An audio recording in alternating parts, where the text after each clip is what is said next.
महाविकास आघाडीमध्ये भांडणं आहेत, ती होत आहेत, वाद आहेत, याबद्दलची पूर्वकल्पना आपण उद्धव ठाकरेंना दिली होती. जसं सांगितलं होतं की बाबा तुमचं आणि काँग्रेसचं जमणार नाही.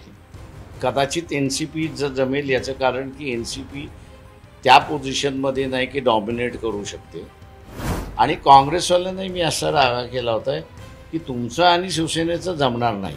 याचं कारण की गेले 25 वर्ष तुम्ही एकमेकांच्या विरोधात लढतच आलेला आहात. मी असं म्हणालो होतं की तुम्हाला एक्सचेंज ऑफ सीट्स करणं सगळ्यात महत्त्वाचं आहे. बरोबर. आणि ते मुळात दोघंही करायला तयार.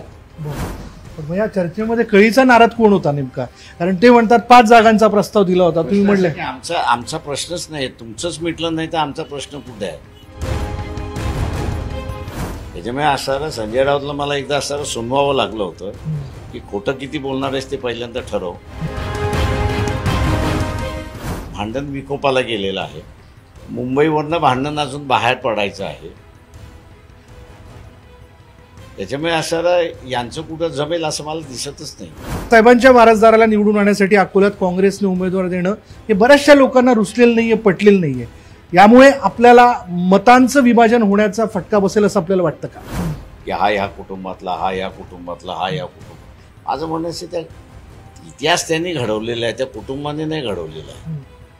त्याच्यामुळे त्या कुटुंबाला बेनिफिट करायचं असेल तर they should fight for it. त्या कुटुंबातला आहे आणि म्हणून मला असं तुम्ही बिनविरोध निवडून द्या असा जो सिलसिला चाललाय त्या संकल्पनेला माझा पूर्णपणे विरोध आहे. भारतीय जनता पक्षाच्या ज्या चुका आहेत यांच्यावरती बोट ठेवण्याची हिंमत सुद्धा इथल्या विरोधी पक्षाची नाही. सोनिया गांधींना ज्यावेळेस सांगितलं आलं की RSS हार्ड हिंदुत्ववादी आहे आणि सॉफ्ट हिंदुत्ववादी आहोत, असं त्यांचं जे नॅरेटिव्ह होतं गुजरातच्या प्रचारामध्ये 2009, तिथून मला असं वाटतं की काँग्रेसला डॅमेज व्हायला मोठ्या प्रमाणात सुरुवात झाली. काही काँग्रेसवाल्यांना बोललोही होतो की तुमची भीती की तुमची आड येते. काँग्रेसमध्ये अनेक माणसं असतात की जी मंत्रिमंडळावरती राहिलेली आहेत आणि कमर्शियल डिपार्टमेंट्स घेऊन राहिलेली आहेत.